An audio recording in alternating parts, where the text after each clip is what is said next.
Hello दोस्तों, स्वागत है आप सभी का इंडियन नर्सिंग स्टडीज में। अपन बात कर रहे थे नोजोकोमियल इन्फेक्शन के बारे में। पिछली क्लास में अपन ने बात करी थी टाइप्स ऑफ नोजोकोमियल इन्फेक्शन के बारे में। और उससे पहले बताया था अपन ने कि नोजोकोमियल इन्फेक्शन आप किसको कह सकते हैं, इसकी डेफिनेशन क्या होती है, जो नोजोकोमियल वर्ड है वो कहाँ से आया है, मोस्ट कॉमन नोजोकोमियल इन्फेक्शन कौन सा होता है, इसका सोर्स क्या है, ठीक है, और इसके कॉजेस क्या क्या हो सकते हैं, उनके बारे में अपन ने वन बाय वन पिछली क्लासेस में बात करिए। तो आप उनको भी रेफर करना। और आगे इस क्लास में आज अपन कंटिन्यू करते हैं कि जो नोजोकोमियल इन्फेक्शन एक हॉस्पिटल के अंदर हो रहा है वो किन किन रूट्स के थ्रू ट्रांसमिट होता है एक पेशेंट से दूसरे पेशेंट की तरफ। ठीक है, तो वन बाय वन इनके बारे में बात करेंगे। फर्स्ट जो रूट होता है नोजोकोमियल इन्फेक्शन के ट्रांसमिशन का, वो होता है आपका डायरेक्ट कांटेक्ट होने से। कोई पर्सन किसी अनदर पेशेंट के साथ डायरेक्ट कांटेक्ट में आ रहा है, उस वजह से क्या हो सकता है, उसके अंदर नई डिजीज का ट्रांसमिशन हो सकता है, नया पैथोजन उसकी बॉडी के अंदर एंटर कर सकता है। ठीक है, तो अपन इसके तरफ बात करें, it is the principal route of transmission of nosocomial pathogen. इसका मतलब ये है कि जब आप हॉस्पिटल में जाते हो तो जो सबसे मेन रूट होता है नोजोकोमियल इन्फेक्शन के ट्रांसमिट होने का, वो सबसे मेन रूट कौन सा है कि आप किसी भी ऑब्जेक्ट के कांटेक्ट में आते हो, किसी पर्सन के कांटेक्ट में आते हो, किसी पैथोजन के कांटेक्ट में आते हो, तो वो क्या करेगा, आपकी बॉडी के अंदर एंटर कर जाएगा और आपके अंदर जो डिजीज पहले से प्रेजेंट है उसके अलावा भी एक नई डिजीज के सिम्टम्स वहां पे देखने को मिलेंगे। इसके अंदर जो फर्स्ट है वो कैसे हो सकता है, हैंड्स या फिर क्लोथिंग की वजह से। अब इसमें क्या होगा, the hands of hospital staff are an important vehicle of spread of infection. मैंने आपको पहले ही बताया है कि अगर आपको कोई भी इन्फेक्शन को रोकना है तो उसका सबसे मेन और इम्पोर्टेंट तरीका होता है कि आप हाइजीन मेंटेन करके रखें।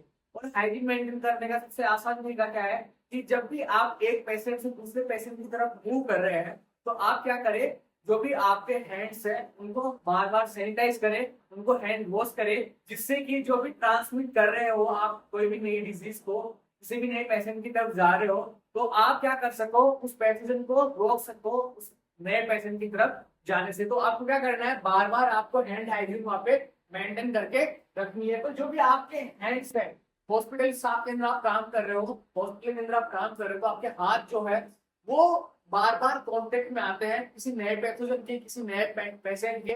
तो आपको ध्यान रखना है कि आपको क्या करना है, बार बार आपको हैंड हाइजीन मेंटेन करनी है, जिससे कि आप ट्रांसमिट ना कर पाओ किसी नई डिजीज को किसी पेशेंट की तरफ। There is an adequate scope of transmission of microorganisms from one person to another by contact of hands and clothing of attendants। इसका मतलब ये है कि जब भी आप किसी पेशेंट के कांटेक्ट में आते हो तो सबसे पहले आप क्या करते हो कि उसको उसके साथ उसके पास में जाते हो, तो उसके आसपास क्या होता है, जो भी पैथोजन है वो वहां पे रहता है। अगर आपकी क्लोथिंग या फिर कोई भी अटेंडेंट था उसकी क्लोथिंग अगर उस एनवायरमेंट के कांटेक्ट में आती है, और फिर वो क्या करता है, जब किसी अनदर पेशेंट के कांटेक्ट में आता है तो वो जो पैथोजन था वो इजीली ट्रांसमिट हो जाता है किसी नए पेशेंट की तरफ। तो ऐसे आपको क्या करना है, इन सब बातों को आपके ध्यान में रखना है। जैसे कि अगर एग्जांपल के रूप में अपन बात करें, स्टेफाइलोकोकस ऑरियस एंड स्टेफाइलोकोकस जो पायोजेंस होता है are two important pathogens spread by the hand contacts. मैंने आपको बताया था कि जो सबसे मोस्ट कॉमन जो नोजोकोमियल इन्फेक्शन होता है वो होता है आपका वेंटिलेटर एसोसिएटेड निमोनिया। और उसका जो मोस्ट कॉमन कारक होता है वो होता है कौन सा, आपका स्टेफाइलोकोकस ऑरियस। ठीक है, ये आपको ध्यान में रखना है, स्टेफाइलोकोकस ऑरियस होगी। और ये दोनों बैक्टीरिया है, ये क्या करेंगे, मोस्ट इंपोर्टेंट बैक्टीरिया है जो क्या करते हैं हैंड कॉन्टेक्ट के थ्रू क्या होंगे, स्प्रेड होंगे एक पर्सन से दूसरे पर्सन की तरफ। तो आपको ध्यान में रखना है, हमेशा हैंड हाइजीन के रिगार्डिंग आपको काम करना है। नेक्स्ट अपन बात करें इनएनिमेट ऑब्जेक्ट्स के बारे में। सर्टेन इंस्ट्रूमेंट लाइक एंडोस्कोप हो गया, ब्रोंकोस्कोप, सिस्टोस्कोप, ये जो भी इंस्ट्रूमेंट आप काम में लेते हो किसी पेशेंट की जो भी जांच करने के लिए, तो आपको इनका क्या करना है, प्रॉपर सैनिटाइजेशन मेंटेन करके रखना है, जिससे कि आप जो भी पैथोजन है उसको स्प्रेड होने से प्रिवेंट कर सको। And if not properly disinfected may transmit pathogenic organism like Pseudomonas और सिनोसा। इसका मतलब ये है कि अगर आप ये जो भी इंस्ट्रूमेंट है अगर आप इनको काम में लेते हो और उसके बाद में अगर आप प्रॉपर तरीके से उनका डिसइंफेक्शन नहीं कर रहे हो, तो वो जो भी पैथोजन है उनके ऊपर रह जाएगा। अगर आपने डिसइंफेक्ट नहीं करा और उन्हीं इंस्ट्रूमेंट को आपने वापस से काम में ले लिया किसी नए पेशेंट के लिए, तो क्या होगा, वो जो पैथोजन है वो उस नए पेशेंट की बॉडी में क्या करेगा, एंटर कर जाएगा। इस बात का आपको ध्यान में रखना है, ठीक है। नेक्स्ट अपन बात करें तो ये अपन ने देखा डायरेक्ट कॉन्टेक्ट के थ्रू, किसी पर्सन के डायरेक्ट कॉन्टेक्ट में आने से कैसे जो नोजोकोमियल इन्फेक्शन है वो ट्रांसमिट होगा एक पर्सन से दूसरे पर्सन की तरफ। उसमें अपन ने फर्स्ट देखा कि अगर आप हैंड वॉश नहीं करते हो, हैंड हाइजीन मेंटेन नहीं कर सकते हो, और जो आपकी क्लोथिंग है उसकी वजह से भी क्या हो सकता है कि नया पैथोजन है वो किसी पेशेंट के अंदर ट्रांसमिट हो सकता है। या फिर जो भी इनएनिमेट ऑब्जेक्ट्स है, मतलब हॉस्पिटल में जो भी इंस्ट्रूमेंट काम पे लेते हो उनकी वजह से भी जो पैथोजन है वो नए पर्सन के अंदर क्या करेगा, ट्रांसमिट हो जाएगा। अगला जो रूट होता है इसका वो होता है एयरबोर्न रूट। हवा के थ्रू कैसे जाता है ये इन्फेक्शन। फर्स्ट ऑफ ऑल बात करें ड्रॉपलेट्स के थ्रू। Droplets are respiratory infections is transmitted by inhalation. Droplets जो होते हैं, ड्रॉपलेट्स का मतलब ये है कि जब भी आप स्नीज करते हो तो उस टाइम में आपके स्नीज के साथ में आप जब छींकते हो, खांसते हो, तो उसके साथ में आपके छींक के साथ कुछ ऐसे माइक्रो पार्टिकल्स बाहर निकलते हैं जिनके थ्रू क्या होगा कि वो जो पैथोजन है वो नए पेशेंट की तरफ क्या करेगा, ट्रांसमिट हो जाएगा। इस बात का आपको ध्यान में रखना है, ठीक है।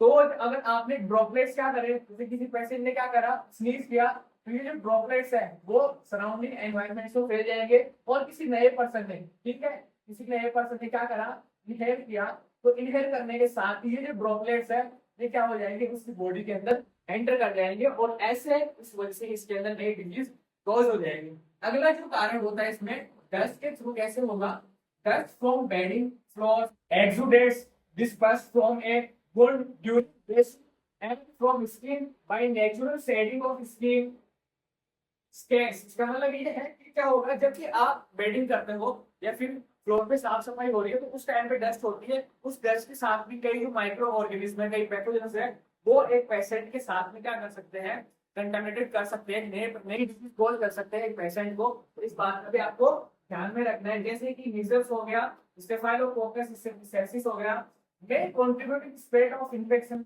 जैसे कि pseudomonas aeruginosa and staphylococcus aureus. ये जो माइक्रो ऑर्गेनिज्म है, ये जो बैक्टीरिया है वो क्या करेंगे, डस्ट के साथ में क्या होंगे, स्प्रेड हो गए एक नए पेशेंट की तरफ और एक नई डिजीज वहां पे कॉज करेंगे। जैसे कि पेशेंट क्या हो जाएगा, निमोनिया की प्रॉब्लम हो सकती है। नेक्स्ट अपन बात करें एरोसोल्स के लिए।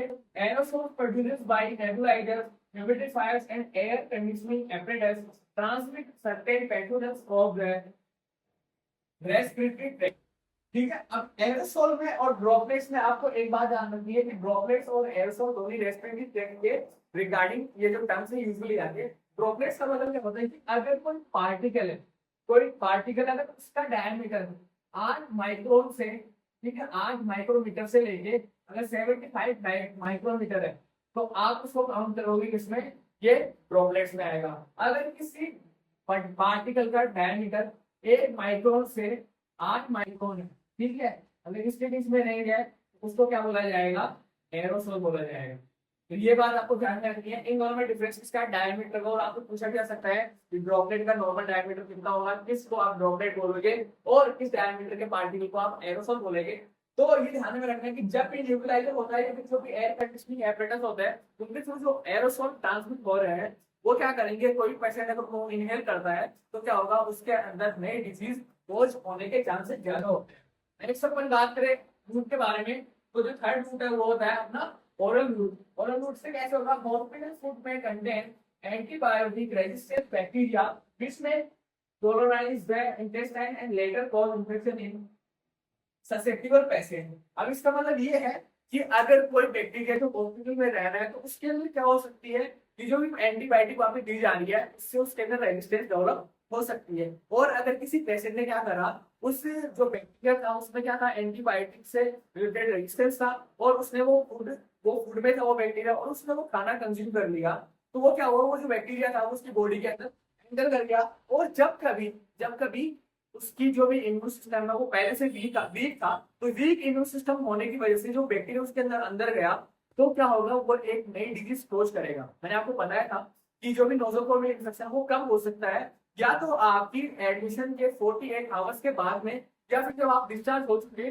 उसके 30 डेज के अंदर अंदर अगर आपको कोई इन्फेक्शन हो रहा है तो ये चांसेस है कि वो नोजोकोमियल इन्फेक्शन हो सकता है। कि जैसे किसी पेशेंट ने क्या करा, हॉस्पिटल के अंदर कोई खाना खाया और खाना खाने के बाद में वो वहां से डिस्चार्ज होके गया अपने घर में, और घर जाने के बाद उसको कोई नई डिजीज के सिम्टम्स आ गए, ठीक है, तो उससे क्या होगा कि उसने जो खाना खाया था, हो सकता है उसके अंदर कोई ऐसा माइक्रो ऑर्गेनिज्म प्रेजेंट था जो कि एंटीबायोटिक रेजिस्टेंस था, ठीक है, जो उसको एंटीबायोटिक दी जा रही थी उसके रिगार्डिंग वो रेजिस्टेंस था, तो उस वो क्या हुआ, उसने अपनी नई डिजीज वहां पे उस पेशेंट के अंदर कोज कर दी।